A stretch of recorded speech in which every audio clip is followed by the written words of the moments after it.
All right, welcome back. Welcome back. My name is Christoph Sauerwein, and I'm one of the director and founder of iCAAD. It's a great privilege to be here in Sweden today, and it's also a great honor for me today to introduce the speakers to the second topic we're going to address today, comorbidity, dual diagnosis. I think Professor Newberg really named it this morning. It's at the core now. It's at the core because we know more and more.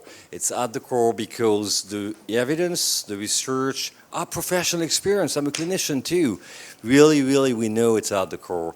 It's there. And I don't believe it's the last fashion in town. It's been there for a big time. Now, neuroscience helps us to understand that much better now. And I don't believe we can address addiction without looking at the comorbidity. So, three experts today to share on that with us. And by the way, I did the math. All combined here, I believe we have more of 2,500 years of experience, professionally speaking. That's a lot. Now, on that stage, about 100 years. Yeah, sorry for that. That's a lot. So we're here to share today. That's the blessing of this conference. So three experts, three psychiatrists. I'm going to be short because I want to we dedicate the time on what we're going to talk about. Dr. Constant Mouton from the Netherlands, psychiatrist, specialist in dual diagnosis, and with a little focus on ADHD and psychostimulant drugs, and working for the trial treatment centers in Spain and Netherlands, where he put in place what he believes in. Professor Jonathan Schick, who's in first row, and Dr. Maya Kelly, coming from, shall I say Scotland or the UK? Scotland today, okay. Professor Schick is one of the leader and prominent researcher and professor of University Edinburgh, if I'm not mistaken, in the UK, and has produced a lot of papers. He's also the chief editor of Alcohol and Alcoholism, the official journal of the Medical Council around alcoholism. And Dr. Kelly is a psychiatrist, having a huge experience into facing the clients and practicing all what we know better about comorbidity, both working in the Castle Craig Hospital in Scotland, which has a 30-plus experience around dealing with addiction. It will take me half an hour to make the list of all your papers, your publications. There's one thing that really struck me, because I know you for years now, is that you have this fantastic gift of the triangle. Research, designing treatment, but also treating patients. So we see some people, in theory, some other people in practice. You've got the triangle, and I think that's the blessing. And this is why you're here today. So with that, I think I just have to hand it over to you, Constant. Thank you. Thank you so much. Good morning. Thank you, everybody. Where should I stand? You can see everywhere. So my name is Constant Mouton. Thank you for the kind introduction, Christoph. Thank you for iCAAD for having me here again. It's the second or third time with iCAAD. I love speaking for you guys. And my talk is named The Elephant in the Room, and it's not because I'm originally from South Africa. I'm assuming, and I hate assumptions, but my assumption is that in Stockholm, comorbidity is still the elephant in the room that we're not talking about enough.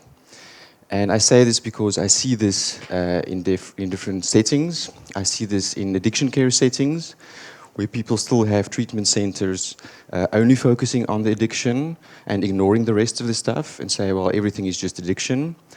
I see psychiatrists, myself included. When I was trained, addiction did not exist in our curriculum, so we have to all be schooled after training. Really only focusing on the mental health issues and not the addiction side of it. And I see my medical colleagues, the general practitioners, the physicians, the surgeons, they also get confronted with addiction and mental health, and they don't have enough knowledge about it. So my assumption is that it's not different here than in the rest of the world, but I would like to be proven wrong on this. So I have nothing to disclose, unfortunately. An outline for people who like to just have a bit of control of what I'm going to talk about. I'm going to go a little bit into the definition and terminology that we use, a little bit of epidemiology. I'm trying to keep the talk very practical to give you tools to take home next week to use. Look a little bit at why does it happen? Why is dual diagnosis a thing? Why do we have to talk about it? Why does it exist? So kind of talk about a framework for that. Then look at the impact if we don't treat it, and I'll end off with the impact if we do treat it, quite obvious then. And I'll look a little bit at assessment and treatment models, why we need them, and also more practical tools to assess this quite complex phenomenon.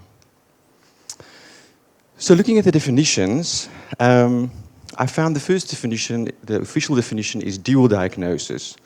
And I don't actually like the term because it implies that it's dual, it's only two things. It implies that mental illness and addiction are different things. Maybe the one is in the brain, maybe the other one is not in the brain. And it doesn't say anything about the other stuff, the psychological stuff, the social stuff, the family stuff, the work stuff. So I like comorbidity a little bit more because it refers to two or more co-occurring disorders, dysfunctions, things that are not going well. So comorbidity is maybe a better term. And maybe co-occurrence is even nicer, except that it doesn't stress that people are actually struggling with it. It just occurs. It's just there. So I don't have the answer to this one, and I hope that somebody in the audience does, but my humble attempt to have a better definition of it, and I think this is just a framework in which we should think, is to talk about comorbidity of addiction and other mental illness, plus look at the psychosocial, spiritual issues, and as I'm saying this, I forgot about the physical issues as well. So have a whole holistic view on the whole problem and not just talk about the two things. I forgot to tell you about this. I'm also going to introduce a little case. I'll come back to the case every now and again. It's I call her Mrs. X to keep it anonymous. This is a real lady that I treated about a year and a half ago. We started treating her. And how she introduced herself. So the first meeting with her, she came referred to me. She said she introduced herself. She's 29-year-old Asian female. She's a brilliant architect student. She lives in The Hague, been living there for quite long. Is from an immigrant family. She presented being suicidal, but it wasn't acute suicidality. She didn't want to live longer than 36. She said she doesn't want this life anymore, and she will go for it another 5-6 years, and when she's 36, she's going to kill herself. Why did she want to do that? Well, she had a labile mood, crying, laughing, everything together in one day. Not sleeping well, she couldn't concentrate, she was distractible, she was not progressing in university, she was stuck in her second year for about 5 years. Didn't finish her projects, she had brilliant ideas, but it was complete chaos. She showed it to me and I couldn't make any sense of it. She thought she was psychotic at that stage. She had panic attacks just by the thought of having an exam or being questioned, because she's been bad at that all her life. Even though she was a university student, she still believed she was bad at that. And she had an interesting addiction pattern. She used alcohol and coffee. It doesn't sound that strange, but what she did is she moved close to the university because in the morning she would get up, have coffee, and 1, 2, 3 cups were not enough at some stage, so she used ground coffee and she ate it with spoons just to get enough attention and to get out of bed and get to university. Once she got there, she could keep it up for about an hour for the first lecture. Then she would go home and just drink a little bit of alcohol, just a little bit of wine, just to calm down, because then the nerves and the panic attacks were coming up. You're guessing it, by about 11 o'clock, the alcohol would make her feel a little bit tipsy. She would go home again, eat some more coffee, and that's how she went through her days. She wasn't worried about this, by the way, when she was referred to me, because that was not addiction. She diagnosed herself with borderline personality disorder, panic disorder, and depression, thanks to Google, I think. So that's just an introduction of Mrs. X, just to keep it in the back of your mind. Epidemiology, only 3 slides. I promise I won't give you too much numbers. It's just to see the scope of the elephant in the room. So this is from the Nemesis Trials. It's a big population-based trial in the Netherlands. I think most people know this. So your lifetime chance of getting any mental illness is about 42% in the Netherlands. Lifetime prevalence of having any substance-related disorder is about 20%, and that's the same as developing a mood disorder or an anxiety disorder. ADHD is on about 9% lifetime prevalence. and the prevalence of substance use disorder in severe mental illness. So if you have a mental illness already, you have 40 to 60% chance of having substance use disorders as well. If you're working in an addiction care unit, you should see about 60 to 80% of dual diagnosis, otherwise you're missing it. And what should you be looking for? Schizophrenia, bipolar mood disorder, depression, ADHD, anxiety, post-traumatic stress disorder, and personality disorder. These are kind of the main things, and there's percentages, some of them quite high. And interestingly enough, if you have a personality disorder, 44% chance of also being alcoholic. Just to include some of the behavioral disorders, because most research is done, it's been mentioned this morning as well, most research is done on substance use disorder, alcohol, drugs. This is a behavioral addiction. Interestingly enough, lifetime prevalence of having anything else psychiatric on top of this is 97%. I was quite shocked when I read this. You have a 75% chance if you have a gambling disorder to be an alcoholic or use drugs, 40%. More than 60% chance of personality disorder, about 50% for a mood disorder, and anxiety disorder is about 14%. Very, very high numbers, and there's 2 studies that have replicated this. Really quite concerning. So let's get back to Mrs. X. So to make sense of all the chaos and all the stuff that she told me, I decided to do a timeline. And this is maybe the first thing that might be new, but this is how I do it. I just draw a table and we look at the different phases of life, and I'm going to try and use my new pointer thing. See, it works. I got this for Christmas, so bear with me, please. So, stages of life here, with on this side the... it makes everything dark, it's actually not that nice. Anyway, so the attachment issues started in early childhood, infancy already. She had a very strict father, just to give you an idea of how strict. She was brought up by her grandfather, and when the grandfather died during treatment, she didn't even know about the death. Her father went to China to bury the grandfather, and 2 weeks later, she only learned that he died, and she was allowed to go to the grave with her father, but he did not allow any tears. He wanted no crying. So that's kind of to give you an idea of how the father was. The mother was completely emotionally unavailable, probably borderline personality disorder, most likely depressed all her life, so she was just not there. She was sick, admitted, not there.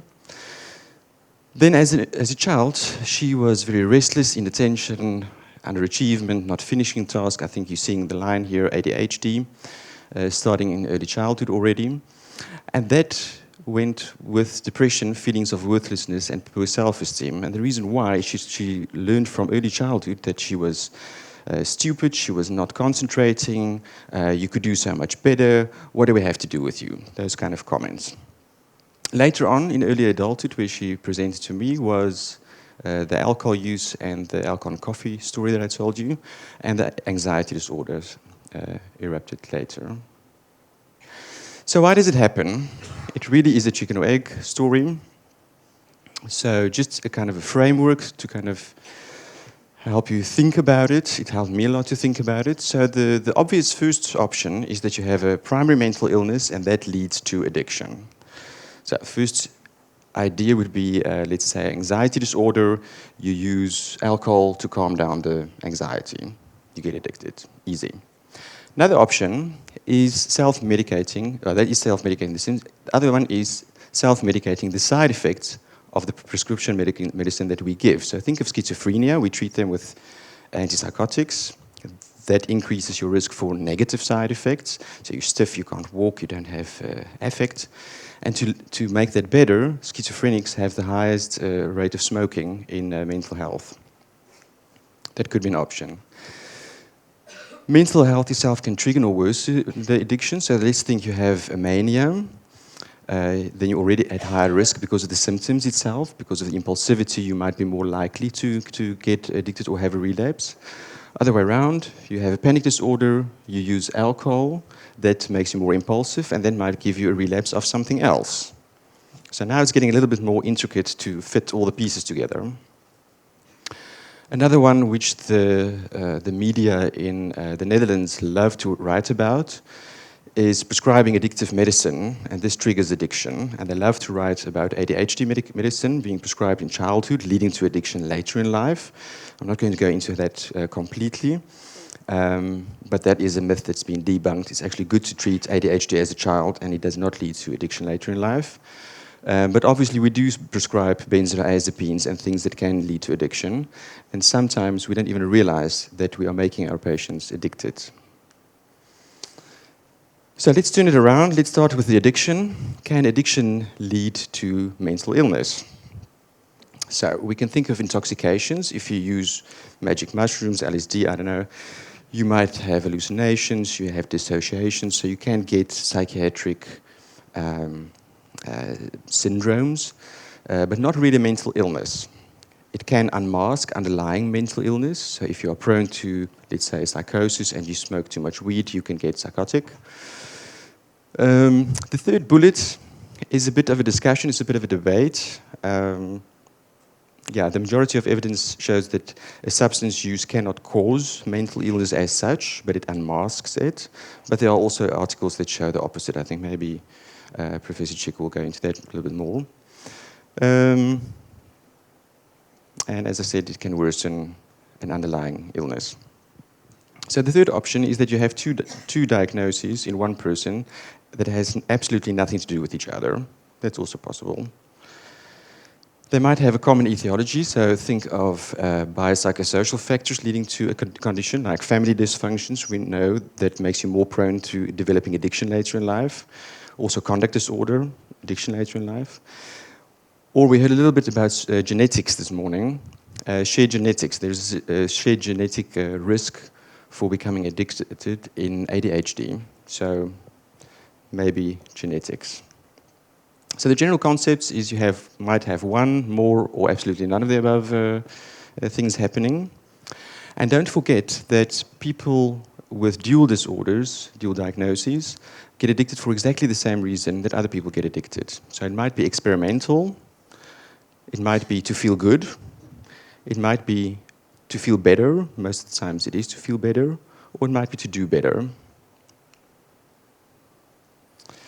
And I think the timeline is key to when you start off with a patient who came in complete chaos, to start off with the timeline and do a biographical assessment and see what happened where. It's very simple, it takes time, but it's really worth your while to do.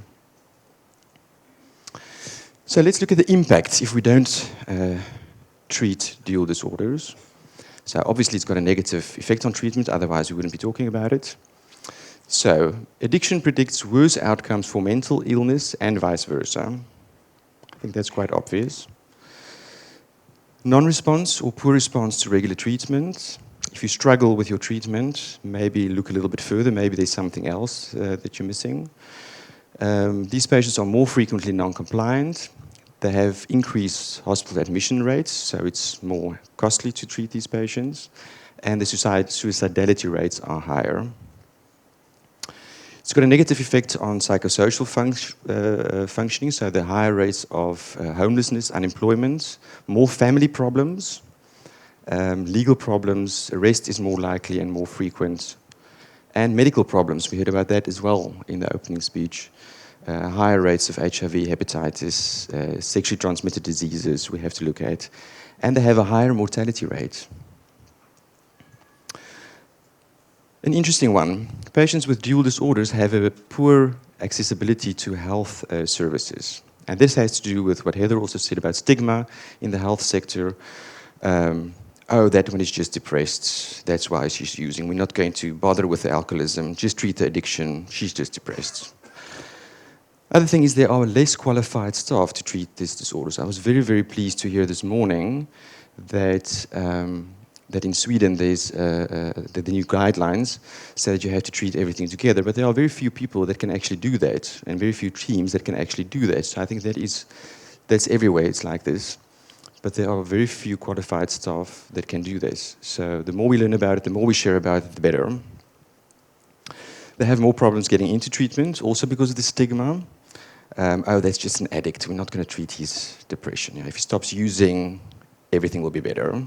those kind of attitudes. You still hear in mental health facilities as well as general hospitals. Oh, that man must just go to the psychiatric services. It's a bothersome patient. Lower availability. Okay, let's get back to Mrs. X. So the next thing I like to do with my patients while I'm doing the biography actually and the timeline is to do a genogram. And I haven't put in the transitions for the RISE-trained people, but I also use transitional family therapy. And as you can see here, I'm going to use my tool again, the red is addiction. So Mrs. X had alcohol and caffeine addiction. Her father also had a problem with alcohol. I wasn't allowed to see him, obviously, and she suspected her grandfather that treated her as well. So the red is addiction, and guess what? The brother is also addicted. Actually, internet gaming addiction he has. The yellow is mental health problems. So she has ADHD, maybe depression and panic, there's attachment problems, self-esteem problems, psychosocial problems. Father also had ADHD problem, undiagnosed for years, and probably the grandfather as well. They were high-functioning, very busy people, very clever, but completely distractible. And in their time, there was no diagnosis of adult ADHD. So obviously they didn't know, and the father was not open to mental health services at all. But okay, there we go. You could also see, interesting, the bond with the grandfather, which was very strong, and with the mother being very bad. Actually, with the father, it was complex. It should be a squiggly line and a straight line there. Very complex.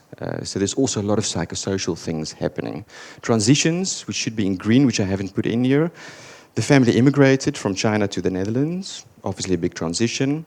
She moved out of the house because her mother was too sick, so her grandfather had to look after them. The grandfather died eventually. She went to university. She failed often in university. She couldn't keep up with relationships. She had a new relationship every 6 months. Always tragic fails in the relationships. So a lot of transitions as well that we also could take into account if you're looking at causation as well. Later on in treatment is also very important, but in causation it's very important as well. So how do we go about this? I just need to look at the time that I don't go over time. I still have a quarter hour. So how do we go about this? So we already know about the timeline and the biography. And after me, Professor Chick and Dr. Kelly will give case presentations, so then we'll see a little bit more about the practicality, how do we get into it. But the biographical assessment and the lifespan is, in my opinion, compulsory. Don't forget to look at function and quality of life. We kind of forget why we're treating people. It's to improve quality of life. Your goal is not to be abstinent. Your goal is to be abstinent and have a meaningful, high-quality life. So look at the quality of life things when assessing already. Then you know where you have to go. Screening tools, I often get the question. In our clinic, we screen standardly for all ADHD, just because we diagnose a lot. And we diagnose about between 25 and 30% of our patients with ADHD. We do it on indication. It can be helpful, but screening tests are not diagnostic. Diagnosis happens within a bigger context. No screening test is ever diagnostic. Please don't use it for that. Do a complete addiction history. And what I mean with this is don't only look at the substances. There's also behavioral addictions. There's also things like the eating coffee, which seems a bit ridiculous, but it's still an addiction. So try and screen for everything. Try and screen for internet addiction, porn addiction, sex addiction, love addiction. There's so much more out there, which is not recognized by the DSM-5, but we still have to look for it. Trauma history. Yeah, I think that's quite obvious. Psychological issues, things in relationships, self-esteem, those kind of things. Even things that you can't put on the DSM. I don't know if it's also that DSM-driven here. In the Netherlands, we are quite DSM-driven, like what is the main diagnosis, what are we going to declare to the health insurance, that we get led by the DSM. Of course, you have to, because otherwise you don't get paid, but look a little bit broader. And get the big picture before devising a treatment strategy. So how do you get the big picture? Something that I like to do with not all my patients, but with some, is to actually do a biopsychosocial table. And you'll see some people, things are in purple, those were true for Mrs. X.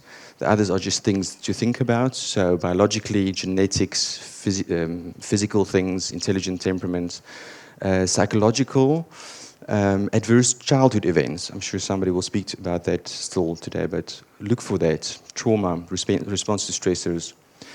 Social, look for the transitions in the family. ARISE is a wonderful intervention model. I'm sure Janique or somebody will speak about that later on.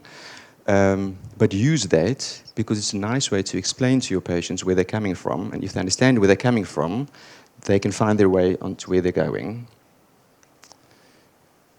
Okay, and then the dynamic approach. Most people would know this. I love to use this, and you can actually download a form like this you'll see just now from psychologytoday.com in any language. And you print it out and you use it with your patients. So how does this work?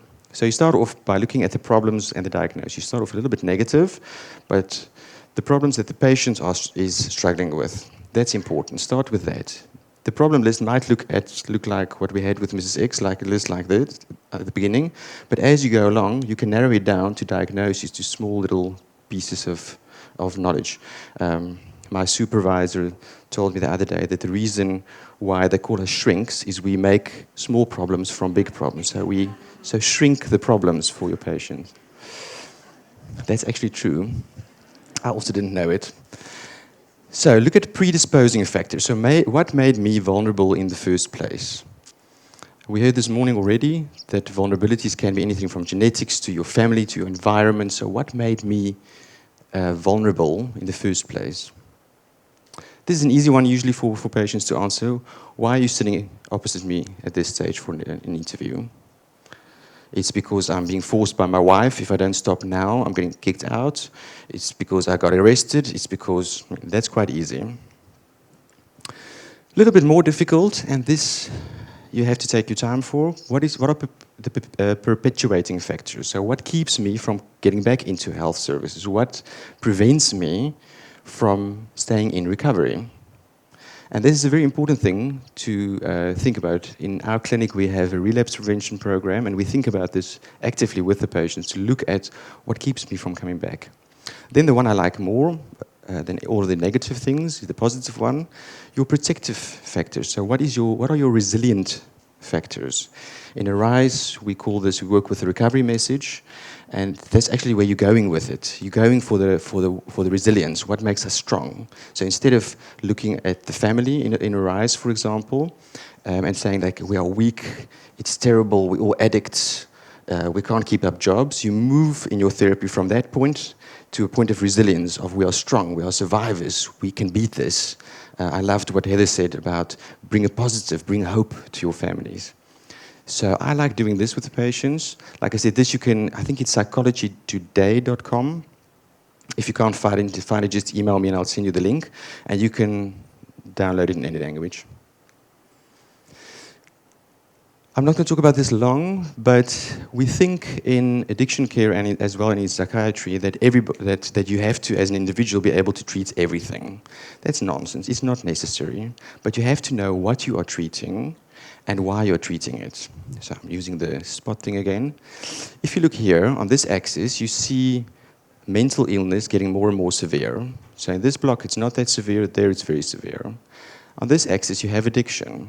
So you can imagine that if you have a severe mental illness with a very light addiction or not non-severe addiction, you might be treated in a different setting than when your addiction is very severe and your mental health problems is not that severe.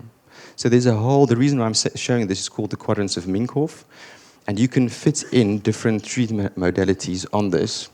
It's also available to see where does cognitive behavior therapy fit in, where there's 12 steps everywhere. You can make like a kind of a roadmap of what is available in your society. So if you can't treat it, the message of this slide is actually if you can't treat it yourself, then refer to somebody that can treat the patient. I think there's a big need for patient-centered medicine and patient-centered referrals as well. We heard a little bit about the ethics of referring as well. The patient is in the lead. It's what the patient wants and what the patient needs. It's not what we can earn from a patient or what we think we are good at. So we are there to serve the patients. So let's talk about different treatment models. I think I don't have to talk about this too much because I heard this morning that Sweden is already onto integrative approach. This is the sequential model. When I was in university, we got taught this way. So you first treat the addiction because otherwise you can't diagnose or treat anything else. Then you go on to treat mood disorders because probably you'll get the anxiety disorder as well. You use the same medicine. And then ADHD didn't exist when I was a student, but okay, you'll get to ADHD. And the problem with this is that people relapse the whole time. So you get that revolving door syndrome, and that's the problem with this. And that's why we say that integrated dual disorder treatment is the way to go. Now, having said that, the problem is, even though you have to treat everything together, it's also not always possible, because of diagnostic problems, which we'll probably get to treat everything together, but as much as you can together in one team. You can also treat it separately in different teams. That's called parallel treatment. Not the best way to treat, but if there's good communication between teams, it's absolutely still possible. So what does it mean, just in short? Integrated dual disorder treatment means that it's the same team at the same location treating at the same time. But I'm sure you all know that from the guidelines. It's more effective than parallel treatment, definitely more effective than sequential treatment. And what do you need? So you need a multidisciplinary team. You can't do it alone. You need a stage-wise intervention. Most of us know the stages of change, to see where your patient is at and help the patient with motivational interventions, invitational interventions to get the patient to the next step. Time unlimited services with assertive outreach. That is a very expensive thing that is not always available to us.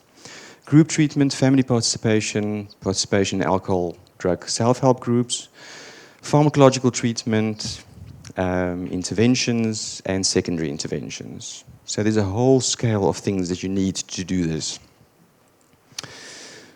So to make it a little bit practical, I'm going to share to you how we do it at Triora in the Netherlands, how we do our addiction and ADHD program. So you start off with a detox to kind of clean the slate for your therapy. Because we have a full day therapy, so it's kind of difficult to have a full day therapy if you're still under the influence. But you get your screening lists for ADHD, for example, at the end of your detox already, with clear instructions to not look at the last few weeks, but at your lifetime. And you do it with a trained physician, a psychiatrist or psychologist, who also look at the biographical details.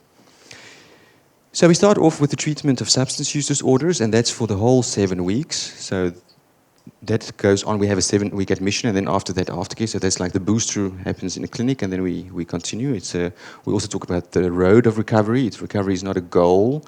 It's what you do every day. So if you do have ADHD, we start with the ADHD treatment. You will definitely get medicine if you want. There are also patients that still refuse medicine, but you will get medicine. But that's not all. You will also join the ADHD group, and our ADHD group is open to families and patients. It's a psychoeducational group, but it's also a support group between patients with ADHD, just to share stories. And also what Heather said, to share. By sharing, we make each other stronger. And we look at the other stuff. ADHD does not occur alone, ever, actually, or rarely. So probably there's also anxiety, depression, post-traumatic stress disorder, other stuff as well. So we also look at that during the admission to kind of get everything clear. And we might not do the treatment altogether. It might follow after the admission, but it's still under the care of the same team. And of course, there's regular follow-ups to see how you're doing. So let's see how Mrs. X did. So after the 6 weeks addiction, it's actually 7 weeks she stayed. The ADHD was properly treated. She experienced rest. She could get on with her studies. She's actually finishing studies this year. She engaged in 12-step meetings and ADHD meetings, which is quite interesting. And the 12-step meeting, she went to the AA, even though at the end of the admission she still didn't really believe that that was a problem, but she's going to the meetings. We didn't need to treat the anxiety or the panic disorder. It disappeared because it was part of the ADHD and the addiction. She had no problems with that. She had no problems with her personality structure. So her self-diagnosed borderline personality disorder was gone. And she wasn't suicidal. She wanted to become very old and become an advocate for other people with ADHD and addiction. And most importantly, she actually experienced hope for the future through the connectedness of the self-help programs and the therapy that she had. So, if we do treat dual disorders properly, we get high rates of stable remission, we get reduced psychiatric symptoms, reduced suicide rates, which is very important, we get shorter and less frequent admissions, decreased utilization of resources, cheaper as well. We get improved vocational functioning, people do better at work, fewer arrests, less violence and victimization. We get improved physical health, improved relationships with families and others, and we get overall life satisfaction, which is better. So if you ask patients what helped them recover, I quite like this one and the next one. This was done in 2000. Patients with dual disorders said that stable housing, sober support network and family, regular meaningful activities, and trusting clinical relationship. Those were the 4 things that helped them most. So it's not our clever treatment program that we thought of one good morning and set it up to save the world. It's not that. These are the 4 things. So last year, somebody repeated this study in 2017, and the respondents said being connected, so the feeling of being supported by your family and your peers, that was the most helpful in your recovery. The second thing was a holistic, individualized treatment approach, so not the one-size-fits-all approach, and to be part of the decision-making process. I think the paternalistic thing of you are an addict and you have to do this, then you'll get better, that doesn't work. We should actually stop doing that if you still do that. Then having personal beliefs, such as fostering feelings of hope, a sense of identity, gaining ownership over your life, once again the autonomy, spirituality you might even call it. And the importance of meaningful activities and structure in one's life motivates you to go on. So meaningfulness. So my last slide I call as of next Tuesday, because it's Thursday today, so you're getting overwhelmed with information today. Tomorrow is a long weekend, hopefully for you. Monday is a crazy day, and Tuesday, what can you do as from Tuesday? Don't miss the elephant in the room anymore. It's a common thing, it occurs commonly. Please don't miss it anymore, because now you know, if you didn't before. Diagnosing is a complicated art, but it's not impossible. There are easy things to do that anybody can do. A timeline, a biography, genogram you have to get taught in. It's a bit more complicated than the one I showed you. And the formulation, the dynamic formulation. Those are things that are easy to do, can start on Tuesday. Don't forget, I don't know if it's very medical in Sweden, but somewhere in the world, like where Heather is from, is very medicalized, very biological. Don't forget the spirituality, the connectedness, the meaningfulness in your programs. Don't forget the family and the network.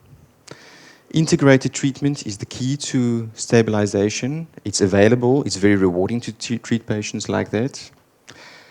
Help patients understand their own history and give patients hope.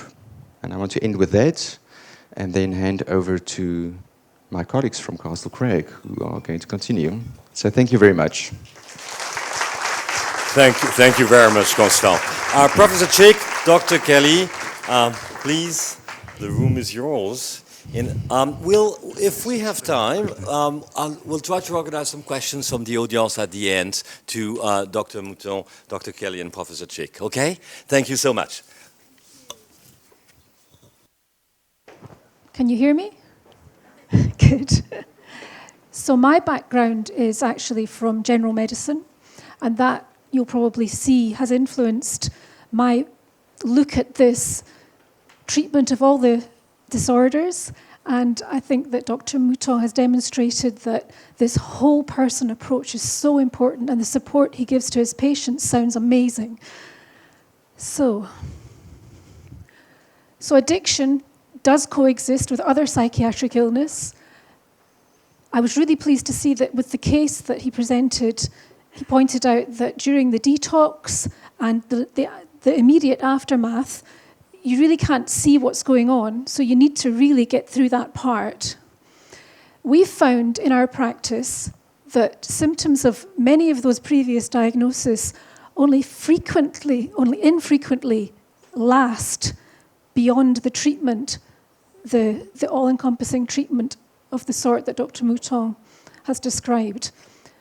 Also, symptoms of serious mental illness may be masked by the effects of the alcohol and drugs.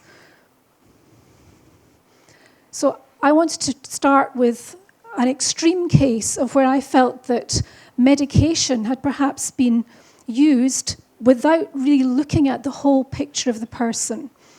So we had a lady came over from the United States to our hospital about 2 years ago, and she described that she began drinking quite heavily after her mother died. She was only 14 years old. She drank with her alcoholic father. Again, Dr. Mouton mentioned the genetic history, which is terribly important in these cases. But sadly, when she was only 22, her father also died.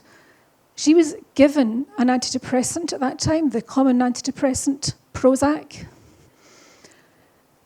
When she came to us, looking back, she could say that she was a functioning alcoholic. She was really good at hiding it, and they are very, very good. Her psychiatrist continued treating her with fluoxetine. It was gradually increased to 80 milligrams when she arrived with us. Now, that may have been for all kinds of reasons. She told us that she didn't tolerate different drugs that had been tried.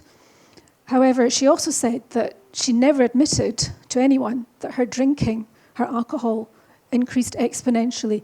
We now know, and Professor Chick will help us with some of the research behind this, that sometimes SSRIs on early onset alcoholics, you see increased drinking. She was admitted to hospital in 2014 with bleeding into the spinal cord and temporary paralysis. Stress increased even more. We now know that the risk of bleeding is increased by both alcohol and SSRIs, and when they get together, there could be trouble. This is because there are platelets in the blood, which we need to prevent bleeding. Alcohol affects those platelets, and so do SSRIs. So she increased her alcohol again after this illness. She's still under terrible stress. She complained that she had no motivation in the mornings, probably alcohol in her case. So her psychiatrist gave her a second antidepressant, bupropion. That can increase blood pressure. Sadly, she had another bleed. And in 2017, early 2017, she self-referred to us for help with her alcoholism. And at that time, taking 2 antidepressants, high dose, very high dose. So our treatment plan was to detoxify from the alcohol, rehabilitation for that. We stopped her bupropion immediately, and we had a gradual reduction of fluoxetine. And she did very, very well in 12-step rehabilitation. And she now remains sober and is free of antidepressants and depressive symptoms, because there's more than one way to treat depression. I think perhaps the most important things, which I think Dr. Mouton's patients pointed out, is not just all about the drug. So we need to bear that in mind. So I'm going to hand over to Professor Chick.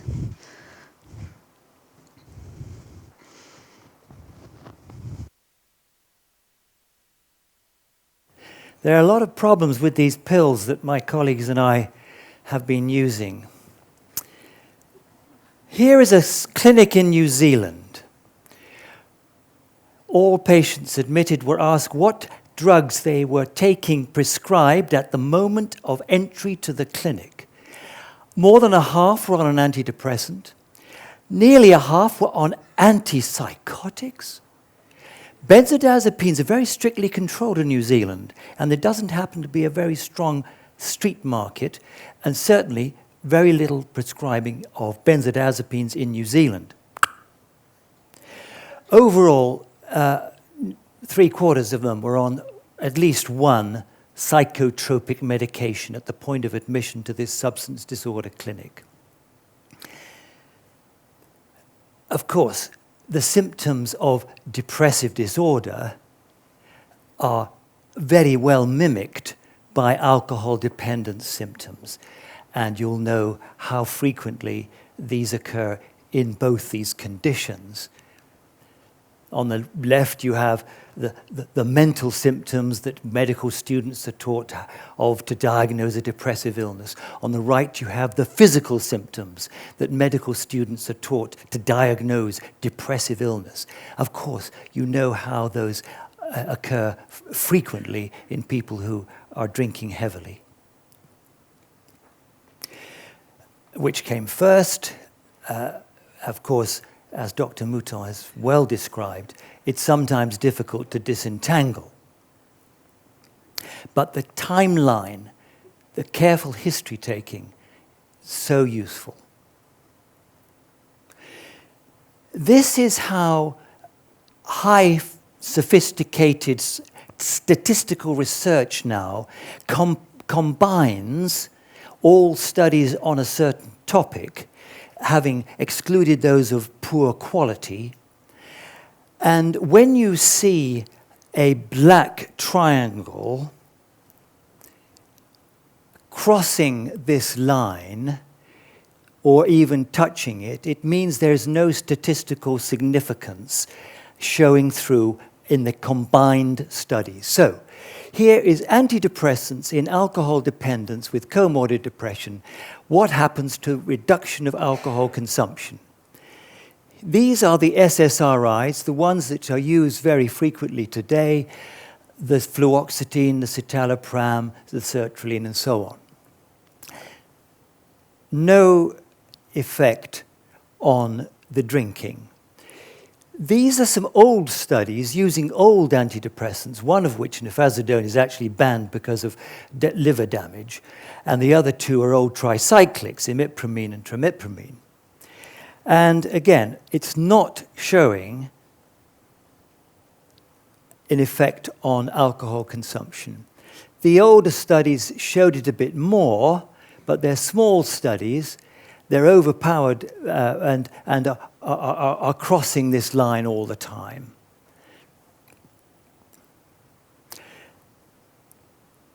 What happens to the depression symptoms in people with comorbid depression and alcoholism when they're given SSRIs? These are randomized, high-quality, randomized controlled studies by sophisticated research institutes such as the National Institutes in America, the government research organization.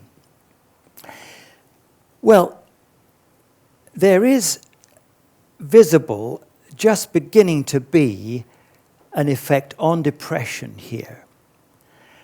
Actually, it's to do with these older antidepressants. The effect is coming up here with some of these older antidepressants and not with the newer antidepressants, the SSRIs.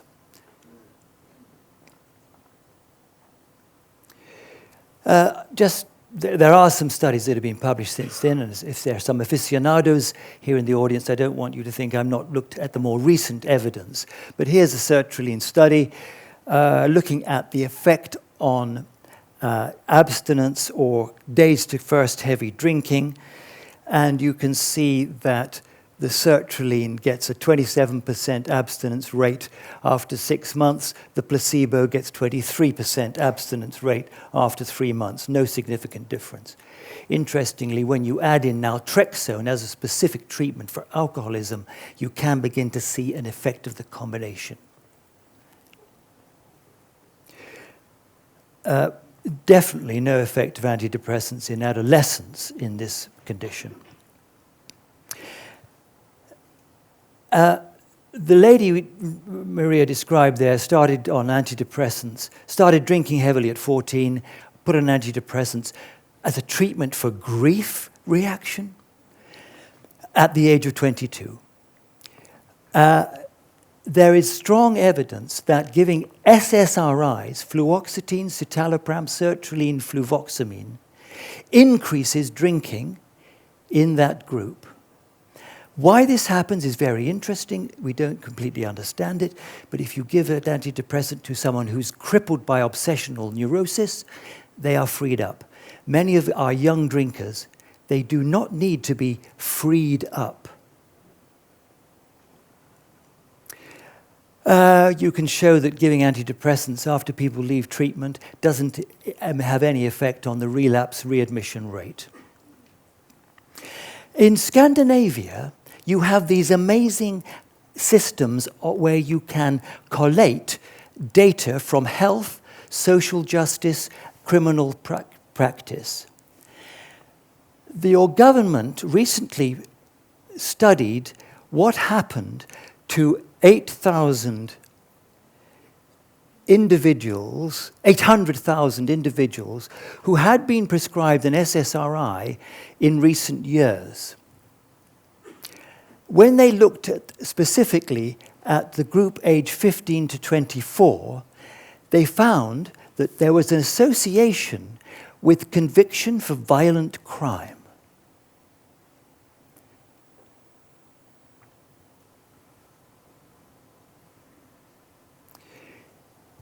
You saw that in that New Zealand Standard Health Service substance misuse clinic, nearly a half had been admitted taking an antipsychotic. It was mainly Quetiapine. This is a drug licensed for schizophrenia, but is now, by very clever, subversive kind of marketing, now used as an anti-anxiety medication. Antipsychotics can be important in severe psychosis caused by alcohol or drugs, but not as a treatment for addiction. Indeed, they can be dangerous if you give to an agitated, someone admitted with one of those synthetic cannabinoids or an amphetamine intoxication. You give them an antipsychotic, it can precipitate a blood pressure crisis.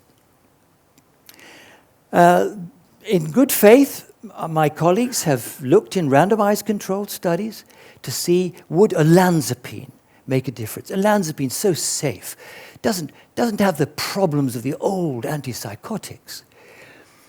No, well, in fact, in the Spanish study, you see that actually olanzapine led to increased drinking in alcoholics. These drugs have unpleasant side effects. As Dr. Mouton pointed out, schizophrenics have to smoke somehow to overcome the side effects of the antipsychotic medication. Flupentixol is an injectable antipsychotic, and that was studied some years ago in good faith. It was thought that it might help, but it led to increased drinking. Quetiapine, studied by the United States government, no improvement of drinking. The only difference between the groups was that those given quetiapine put on more weight and had trouble with abnormal stiffness and strange movements. Aripiprazole, some of you may wonder what's happened about aripiprazole, but in general, it's not showing that it's a magic antipsychotic drug in this population. Let Maria just tell you a bit more about the sort of thing that can go wrong when well-meaning psychiatrists draw out their prescription pad.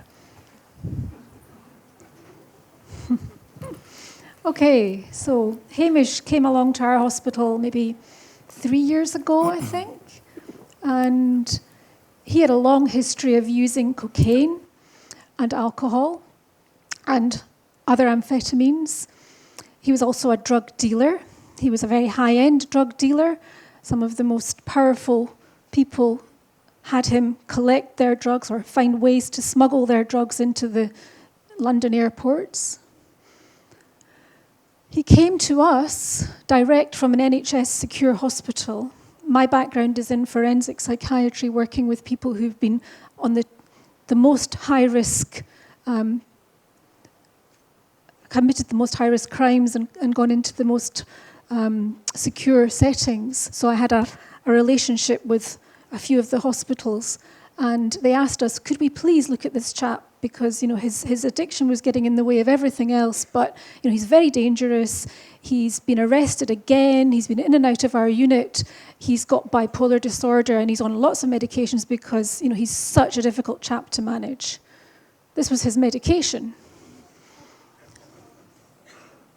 So it takes too long to talk you through all that, but he had 2 antidepressants, he had 2 antipsychotics, he had 2 mood stabilizers, then he also had sleeping tablets, anti-anxiety, and just at the bottom here, some antihypertensives.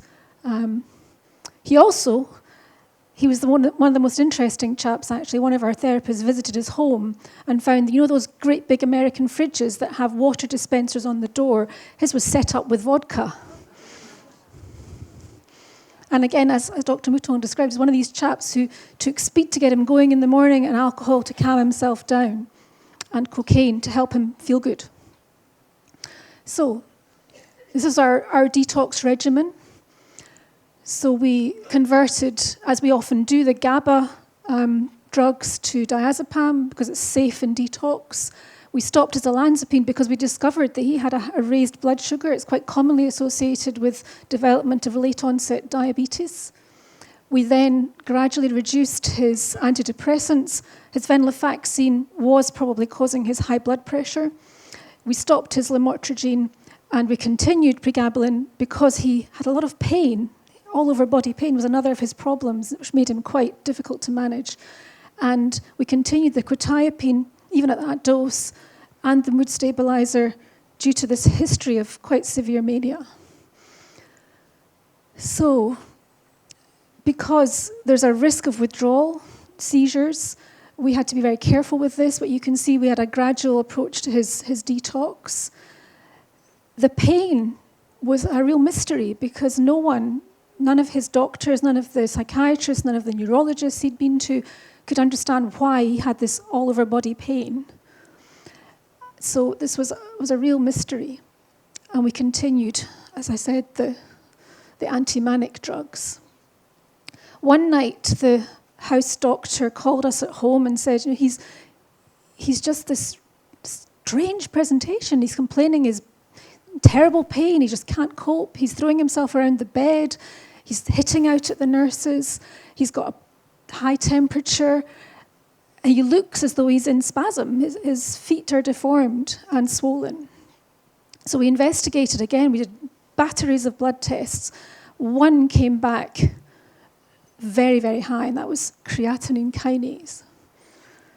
So this indicates severe skeletal muscle damage, and we thought, what's happened? This is very strange. So as we often did in the forensic service, we asked for all the medical records, and that was where we found what led us to the answer. Some 2 or 3 years before he came to us, he'd spent 2 weeks on a ventilator, which is pretty extreme, and it was noted that he'd had a drug reaction. Metoclopramide is an anti-sickness drug, which is exactly the same kind of drug as some of the antipsychotics.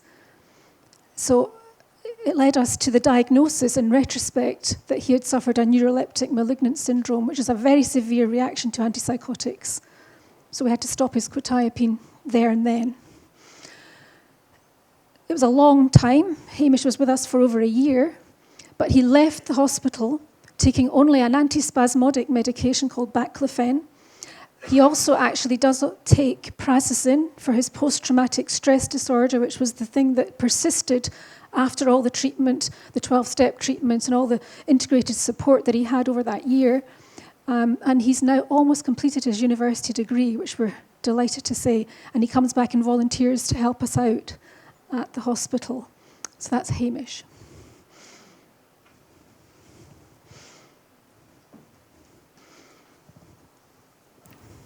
Now, our Royal College of Psychiatrists has, of course, taken on the task of bringing us up to date on ADHD. We have to catch up with all these new diagnoses which are appearing.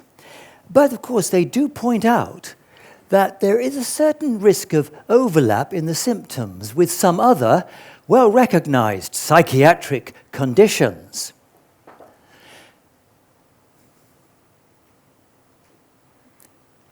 Keep going.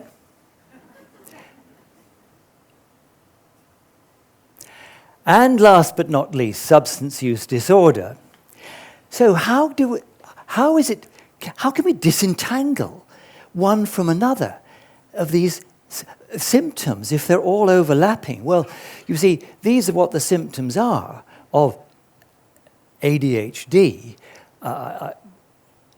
Unless you're much less distractible than I am, you'll have difficulty reading all those now.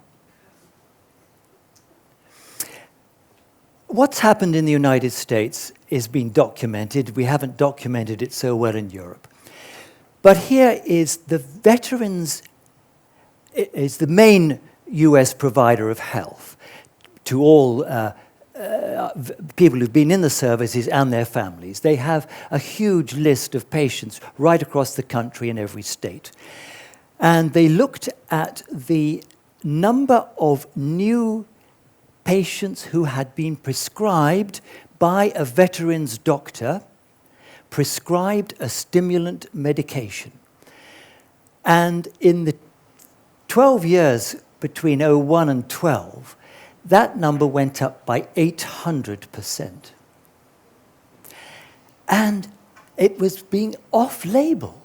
These were not people who'd formerly actually been taken through and given a diagnosis of ADHD. It is being used off-label. Anyhow, how reliable is this diagnosis of ADHD?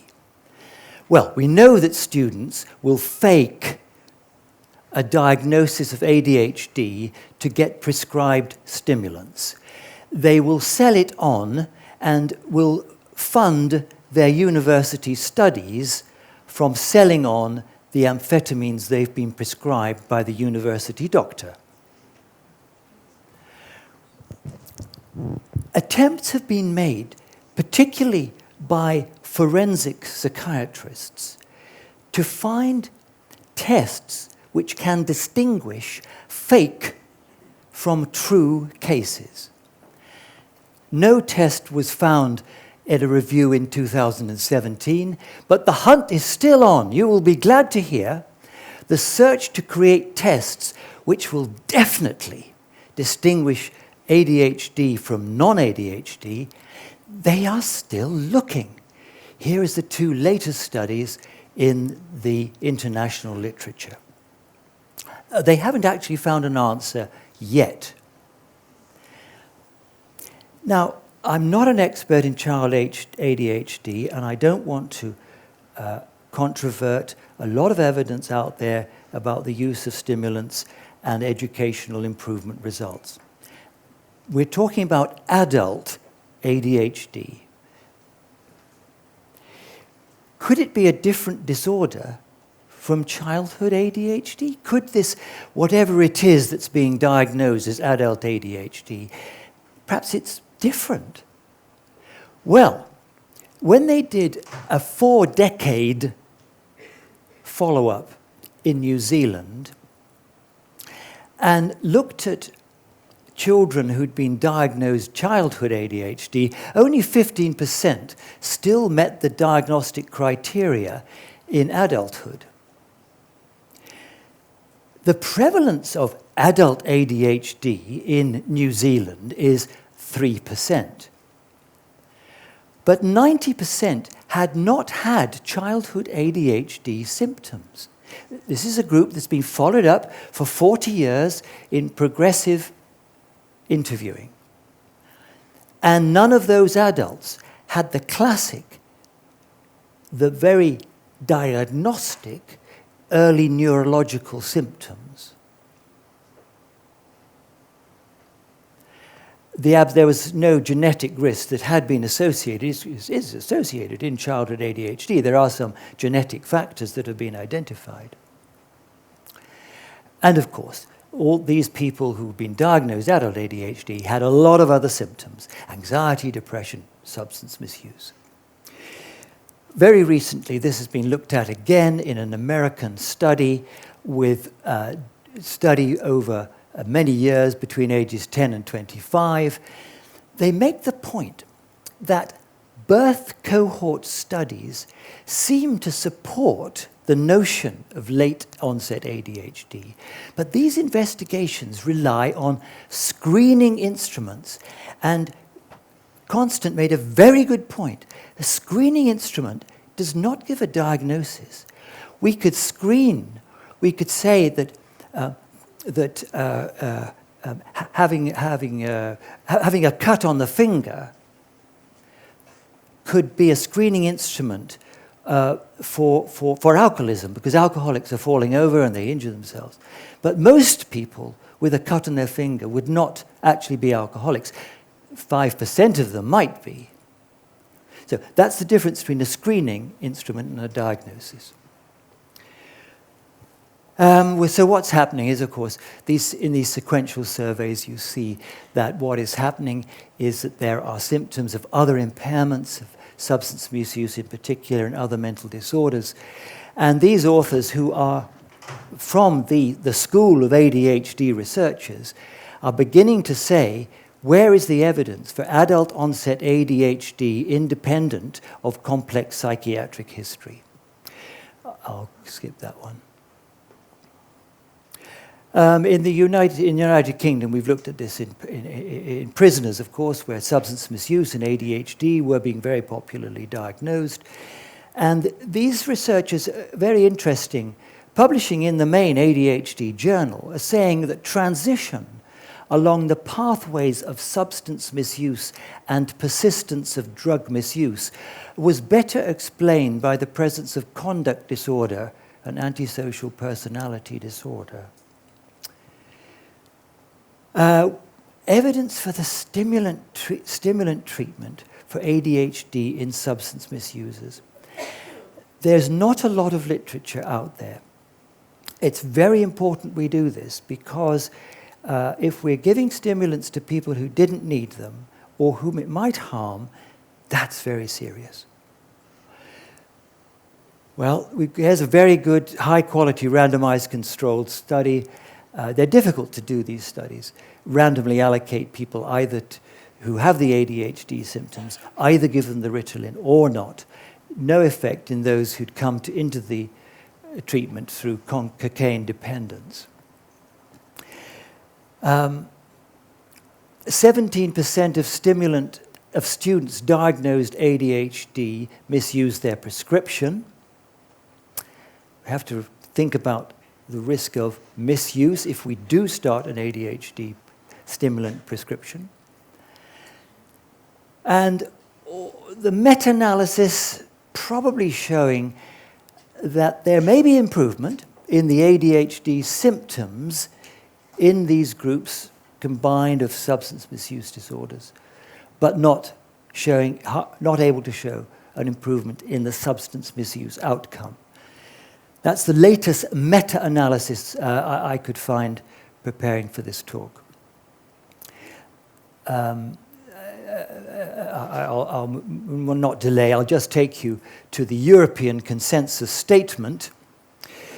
And as Dr. Mouton was very clear that treatment for substance use disorders should be initiated. In other words, his lovely case, the lady with the caffeine and the alcohol, she was admitted, she was detoxed, she was into a group program, she was into a therapeutic community. That was all underway. The European consensus is actually that atomoxetine perhaps should, if a drug is to be used in this group, it should be atomoxetine, which is not an amphetamine. So what we've done at Castle Craig for some time was not continuing ADHD medications in people who came to us with ADHD on stimulants. It was stopped immediately. However, what would happen if we did this to these people, if we took away their Ritalin treatment? As you see, the typical patient who comes in with this is probably a cocaine or amphetamine user. They've been diagnosed in adult and adolescence, not in childhood. And when we look at the timeline, we usually find that the substance abuse predated the ADHD diagnosis.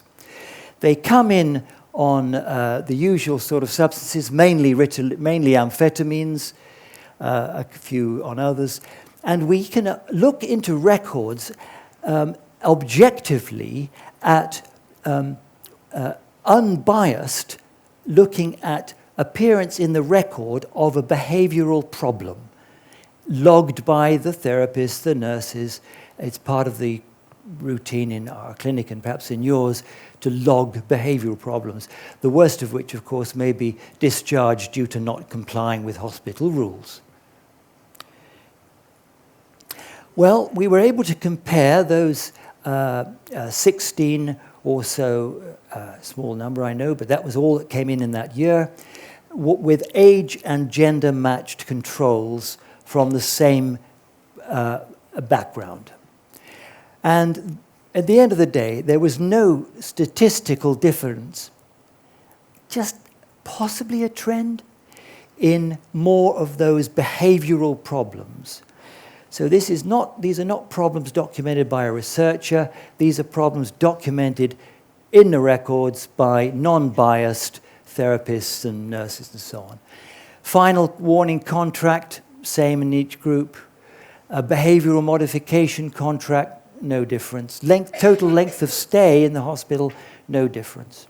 So certainly in this group, stopping their ADHD medication had not led, within the 3 months treatment at any rate, had not led to a worse outcome. So we conclude that this was the correct procedure and that we could continue on that. This is the recently written obituary for the father of ADHD. Keith Connors, he didn't discover ADHD. You don't discover psychiatric diagnoses. Psychiatric diagnoses are not like that. They're not like medical diagnoses where you can go out and discover the malaria. We've got this disease and that's how it is. Psychiatric diagnoses are created by psychiatrists so that they can communicate with each other and try and make some sense of this mixture and complicated array of symptoms.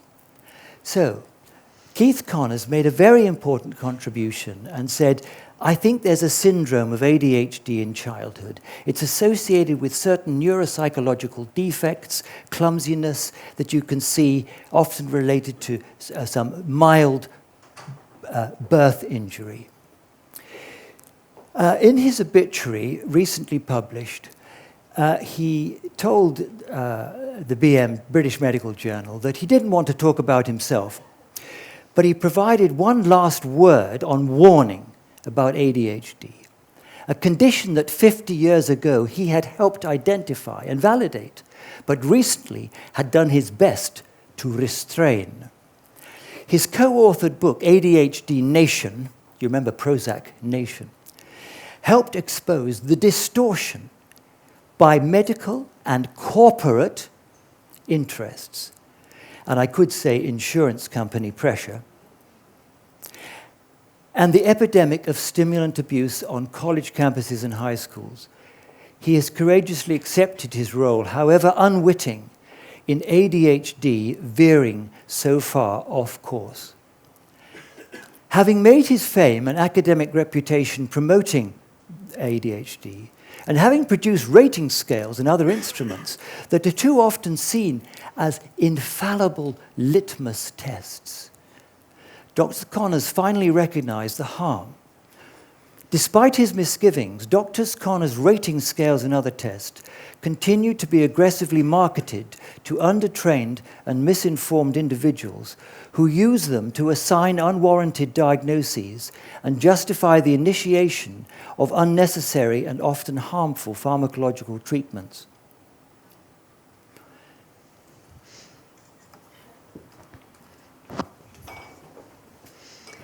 So we have admitted to our hospital a number of young, often males, who were diagnosed in adulthood with ADHD. They've often been diagnosed while taking cocaine and other drugs, including alcohol. So this is one of our cases, a recent case, 27-year-old, takes up to 5 grams of cocaine, maybe 3 or 4 days a week, uses alcohol to calm down. He's been smoking cannabis since he was 13. He was diagnosed at the age of 25, 2 years before he came to us, and given Ritalin, which was increased to 100 milligrams daily. He admitted to us he was taking 5 times that when he arrived. He suffered palpitations, anorexia, high blood pressure. He's 27. Difficulty concentrating, problems with memory, restlessness, irritability, poor sleep, moodiness. All of those, including the loss of job and relationship, we think could have been caused by his cocaine and other drug use. So he admitted to us he ceased cocaine, cannabis, and Ritalin, and he did the 12-step program. The routine and structure and the therapeutic community, which I think are so important, really helped this chap. And when we did the Connors, the original Connors tests, which I learned to do 25 years ago in child psychiatry, we still use the same ones, and he was negative on all of those. So even ADHD, certainly in this kind of patient, may remit if you remove the substances which may mimic those conditions. So that wouldn't apply to everyone, but this man had no genetic history. He wasn't diagnosed in childhood, so it's really important to pick out the people who really have the condition. Now, just to show that we're not against using psychiatric medication altogether and that we don't recognise that addiction may actually sometimes hide something going on behind that. Jack had an industrial accident at the age of 55. He was a well-respected owner of a chemical engineering firm. He fell while trying to repair a tank and injured his foot. So he couldn't return to work. He went to the GP demanding painkillers. This pain just wouldn't go away. The GP didn't know because there was nothing to see on the foot anymore, but he couldn't get him out of his surgery, so he gave him a bit more to take, some more opiates. Ended up on fentanyl patches. That's really high-end opiate medication, and lots of other oral drugs. He drove them crazy, as so many of these patients do. The GPs couldn't cope with him, so they ended up sending him to a challenging behaviour GP, specially set up for patients who can't be managed. He was often arrested. He would go into the GP surgery and create mayhem until somebody gave him what he wanted. He was desperately unhappy. He said, it's not worth living in this kind of pain. Of course, he developed an addiction to prescribed opiates. Terrible, terribly sad. He complained of leg and foot pain, but also anus and groin pain. Now, this didn't make any sense when he'd injured his foot. You would have thought that would have raised suspicion. Became hospitalised for blocked bowel, probably because of the opiates, because they cause constipation to the extent that they may actually stop your bowel moving altogether. He was sent for dementia assessment as he got older because of his confusional state, probably again, large doses of opiate. He was diagnosed with antisocial personality along the way. His wife left him.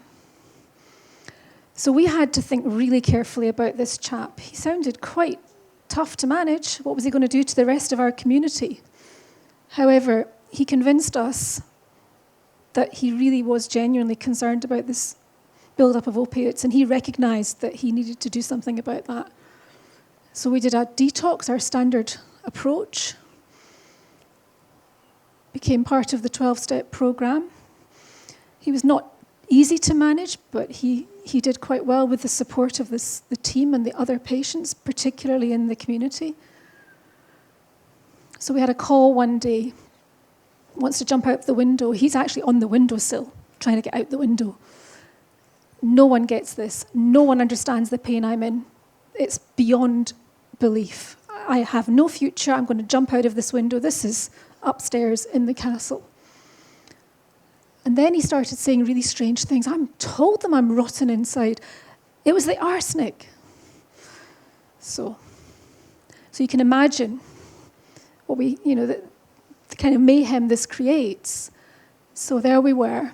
Thankfully, we've got really experienced nurses who've worked in forensic wards and secure wards, and we were able to deal with the crisis situation.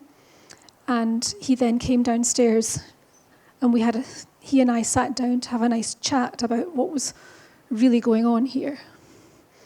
He told me that he'd climbed into this tank, and he came into contact with arsenic. He was convinced of this.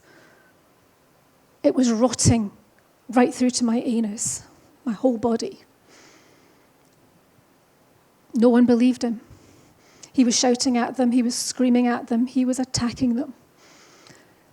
We diagnosed a paraphrenia, a really interesting Cotard's syndrome in this case. And this had been masked and not seen because of the effect of more and more drugs, development of addiction.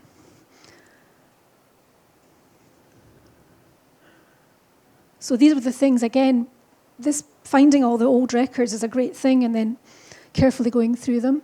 So years before, the GP had put down in the notes, he wants us to chop his foot off. He wants us also to remove his anus and his rectum. They're rotting. And then the GP's written query dementia. We gave him chlorpromazine, an old antipsychotic. And if you're an Edinburgh student, as we both are, you'll often hear that the old antipsychotics are just as good and probably better than many of the more modern, more expensive ones. And he became pain-free while he was with us in the hospital.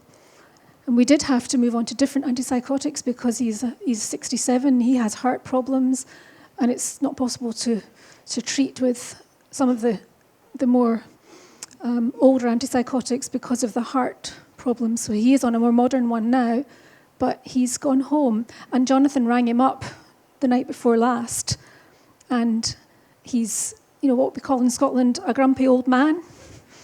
He's still a grumpy old man. What do you want? Oh, it's that hospital. Oh, what do you want? And he said, Jonathan said, and how is your pain, Jack? Oh, still got pain. Oh, how are you coping with it? Do you need any medication for it? No. Ever since I left you, I've had no alcohol, which he used to take just to go to sleep at night to deal with the pain. And I've had no opiates. He's on no painkillers. He remains on a small maintenance dose of antipsychotic. So, looking at the whole picture, again, has revealed something which we needed to treat. There we are.